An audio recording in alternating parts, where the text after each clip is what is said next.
आज की कहानी है भूतनी का खूनी बदला। चलिए बढ़ते हैं आज की कहानी की ओर। ये कहानी मैंने अपने गांव के ही एक बुजुर्ग जो कोलकाता में काम करते थे उनसे सुनी थी। एक बार की बात है कि कुछ अंग्रेज शिकारी भारत के किसी जंगल में शिकार पर गए।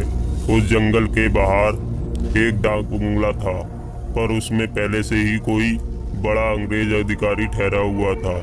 अस्तु इन अंग्रेज शिकारियों को जंगल के बीच बने एक पुराने डाक बंगले में रुकना पड़ा। इस डाक बंगले का रखवाला अपने परिवार के साथ रहता था और डाक बंगले में रुकने वाले लोगों की सेवा करता था। इस रखवाले के परिवार में उसकी बीवी तथा लगभग 14-15 साल की उसकी एकमात्र लड़की थी। एक शाम जब अंग्रेज शिकारी शिकार करके वापस डाक बंगले पर आए तो नहा धोकर पीने बैठे। पीने के बाद उन्हें इतनी चढ़ गई कि वे लोग पूरी तरह से बहक गए और उस रखवाले को गोली मारने के बाद उसकी बीवी तथा बच्ची को नोच डाले।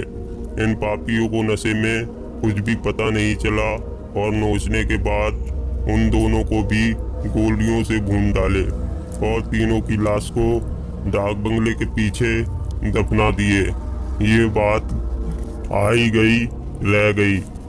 अंग्रेजों ने फिर कुछ दिन के बाद वहाँ कैलाश नामक एक नया सेवक रख दिया। किसी को कुछ भी पता नहीं चला कि इस पुराने डाक बंगले का पुराना सेवक और उसका परिवार कहाँ चला गया।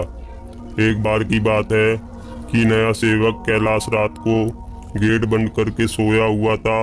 तभी अचानक उसकी नींद खुल गई क्योंकि उसे लगा कि दरवाजे पर कोई रो रहा है। उसने एक हाथ में लाठी उठाया और दूसरे में चिराग और दरवाजे पर आकर हाँक लगाया, कौन है? इतनी रात गए कौन दरवाजे पर रो रहा है? उसने देखा कि एक लड़की दरवाजे पर बैठी रो रही है। कैलाश उस लड़की के पास गया और उसके सिर पर हाथ रखते हुए कहा कि बेटी रो मत, अंदर चल। फिर उस लड़की के अंदर आने पर कैलाश ने उसे पीने के लिए पानी आगे बढ़ते हुए पूछा कि बेटी तुम कौन हो और इतनी रात को अकेले इस जंगल में क्यों भटक रही हो? कैलाश की इतनी बातें सुनते ही वह लड़की और तेज रो पड़ी।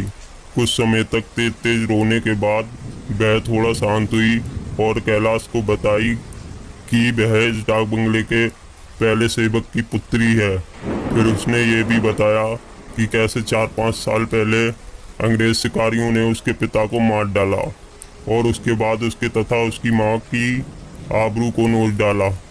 फिर उसके बाद उसकी माँ तथा उसको भी गोलियों से भूनने के बाद डाक बंगले के पीछे दफना दिया। उस लड़की की इतनी बातें सुनते ही कैलाश पूरी तरह सहम गया। फिर निडरता दिखाते हुए पूछा कि ऐसे कैसे हो सकता है? अगर तू मर गई है तो मेरे सामने कैसे बैठी है? कैलाश की ये बात सुनते ही वह लड़की अचानक गायब हो गई और कैलाश कुछ समझ पाए इससे पहले ही वह उस कमरे की दीवार पर उल्टी टहलती नजर आई। कैलाश ये नज़ारा देखकर पूरी तरह से सहम गया। फिर अचानक वह लड़की आकर कैलाश के सामने बैठते हुए बोली कि काका आप डरिए मत, मैं आपका कुछ भी बुरा नहीं करूंगी। धीरे धीरे कैलाश का डर जाता रहा और उसने अपने मस्तक पर आई पसीने की बूंदों को गमछे से पोंछ लिया। तो दोस्तों आगे कैलाश के साथ क्या हुआ देखना ना भूलें कल रात 8 बजे।